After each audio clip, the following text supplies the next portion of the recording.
Ayong aga sa tantanan, sa liwat pasalamatan ta ang Ginoo for sa sini naman nga adlaw nga gindugang sa aton kinabuhi. Tuloy medyo malamig, no? Malamig karong nga aga, and salamat gid sa Ginoo nga still ang Ginoo gid nagpukaw sa aton subong aga para nga madayaw, masimba naman siya, pamati naman ta sa iyang mga pulong. And we believe nga ang Dios, no, ang gina-acknowledge naton sa aton nga kinabuhi nga Diyos gid siya nga uyat or panag-iya sang aton nga mga kinabuhi. Kaya sa nga aga, before kita magbasa sa pulong sa Ginoo, aton siya pagadayawon, pinaagi naman sa isa ka bahanon, pinaagi sa isa ka kalantahon nga nagasiling, Diyos ka sa amin. So ang Ginoo, ang aton Dios nga ginasaligan, ginatuuhan, ang Dios nga tag-iya sang tanan sa aton kinabuhi. Sabayan ninyo ako sa pagkanta, sa paghatag, sa pagdayaw sa aton mga Dios sa sining aga, to worship Him, to give Him glory, honor sa aton mga kinabuhi.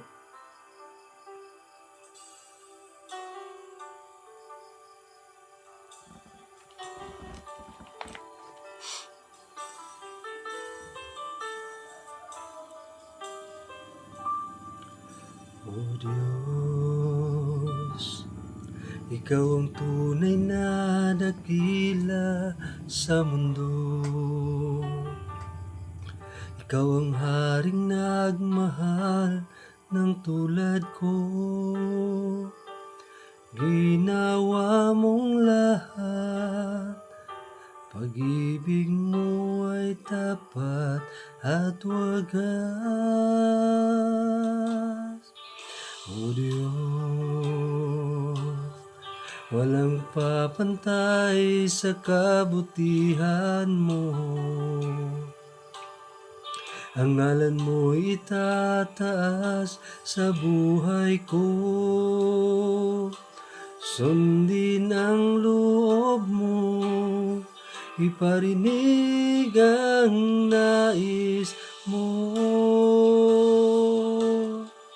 Sa lahat ng panahon, Diyos ka sa amin. Sa lahat ng oras, nariyan para sa amin. Panginoong Hesus, purihin ka. Maliwanag ka sa buhay ko, aming Ama. Yes, Lord, salamat, Ginoo. Naging Diyos ka sa aming kinabuhi, Lord ka. O Diyos,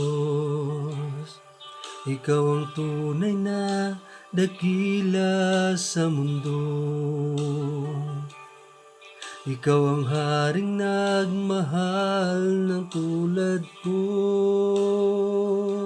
Sundin ang loob mo, iparinig ang nais mo. Sa lahat ng panahon, Diyos ka sa amin. Sa lahat ng oras, ganyan ka sa amin. Panginoong Hesus, purihin ka. Dakilain ka sa buhay ko. Di nagbabago, Diyos ka sa amin. Tanging sandigan, nariyan para sa amin. Panginoong Hesus, purihin ka. Magliwanag ka sa buhay ko, aming Ama.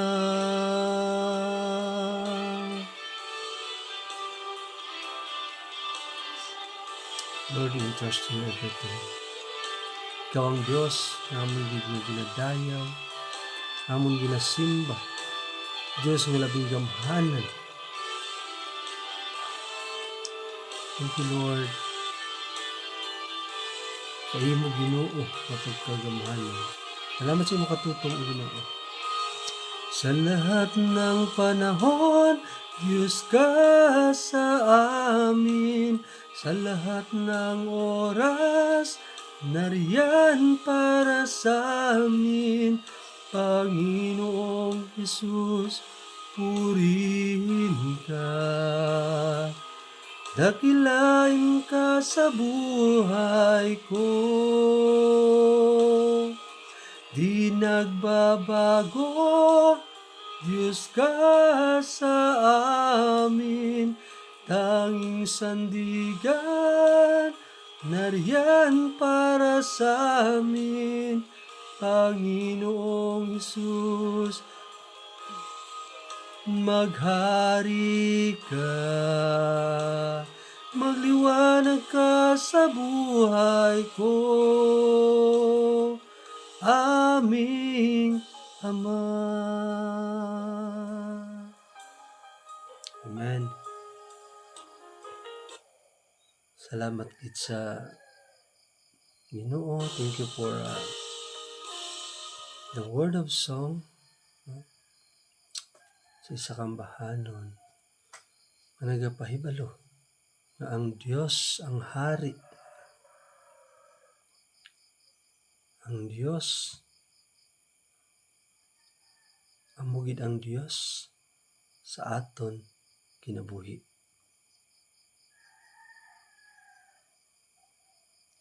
And this morning, magapadayon naman kita, no, sa pagtuon sa pulong sa Ginoo. Every morning, before bago kita adto sa aton nga mga buluhaton subong adlaw, nahon gid naton ang pulong sa Ginoo to strengthen us, to guide us, to protect us. God is always nagapakig-istorya sa aton pinaagi sa iya mga pulong. And salamat sa Ginoo na ang aton nga kalag, no, ma-strengthen kita, madabukan kita, or mangin on fire kita sa aton nga pagtuo, pagsalig sa Ginoo. Kung ginagatungan naton ang aton nga kinabuhi or ginapakaon naton ang aton nga spiritual life sa pulong sa Ginoo. So this morning, let's open our Bible in the book of Psalms, no? Salmo kapitulo Psalms 16, no? Verse 2. The word of God said, ikaw ang akon Ginoo, kag ang tanan ko nga kaayuhan nagikan sa imo. King David says, no, they acknowledge in their life. Si King David, i-acknowledge niya sa iyang kinabuhi nga may Dios. Kag siling niya, Dios ka sa akon. Ikaw ang Dios sa akon kinabuhi. Kag siling ni King David, ang tanan nga kaayuhan nga may ara ako naghalin sa imo. We are kanang enjoying, no, naga-enjoy kita sa adlaw-adlaw nga tanan sa mga maayong mga butang nga nagaabot sa aton. Gina-enjoy naton ang aton kinabuhi sa adlaw-adlaw nga tanan. Gina-enjoy naton sa pagtrabaho, na-enjoy naton atong kinabuhi sa mga butang, no, mayari sa sini nga kalibutan. And you know what? Kung aton dumdumon, inang gina-enjoy naton karon nga kinabuhi or sa mga butang nga gina-enjoy naton, I really gusto ko gid ipahibalo sa aton tanan nga ina tanan nga mga butang is not the fruit, no, hindi ina sang bunga sang aton nga pagpaningkamot. Yes, nagapati kita, makasiling kita sa atong kaugalingon nga kinahanglan naton maningkamot, kinahanglan naton we act, no, paningkamutan nga makaangkon kita sa mga maayo nga mga butang. But God, no, kung wala ang bulig sa Ginoo, kung wala ang pagpakamaayo sa Ginoo, hindi pud naton ina maangkon ang mga kaayuhan. Bisan ano naton kapag paningkamot. I have many testimonies nga mabatian, no, nga sang wala pa sila nag-surrender totally sa Ginoo, bisan ano nila kapag paningkamot, kulang lang gihapon. Bisan ano nila kapag paningkamot, hindi nila mabatyagan o hindi nila ma-enjoy ang ila ang mga kaayuhan nga nagasulod sa ila. O ang ilang mga kaayuhan nga naangkon nila. It's because, no, wala nila ginuptan sang pag-acknowledge sa Ginoo nga ina tanan naghalin sa Ginoo. So, people of God, children of God, and even, no, sa mga wala pa nakakilala sa Ginoo, always dumdumon gid naton and always we acknowledge nga ina nga mga kaayuhan nga nagaabot sa aton kinabuhi, even our life. Ini kaayuhan o ini isa ini ka dako nga kaayuhan or ining pagbugtaw naton sa aga nga maayo ang aton nga lawas. Wala kita sang ginabatyag, we are still strong, gina-renew sang Ginoo aton nga strength every day. Sa ina kadako nga kaayuhan nga nabaton naton halin sa Ginoo. So we acknowledge or we kanang aton gid nga dumdumon pirmi that without God nga naghatag sina nga mga kaayuhan sa aton, manginkulang ang tanan kag hindi naton ina ma-enjoy. So people of God, we need to trust God. Kinahanglan naton, no, i-acknowledge ang Ginoo sa aton kinabuhi.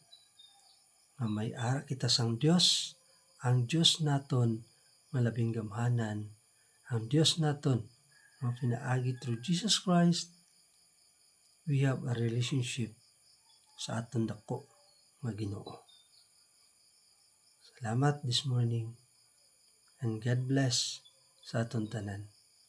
Psalms 16 verse 2, King David acknowledge nga may madako nga Dios sa iyang kinabuhi. Ang tanan nga kaayuhan nga nag-abot sa iya nagalinggit sa aton buhi nga Dios. Good morning and God bless us all.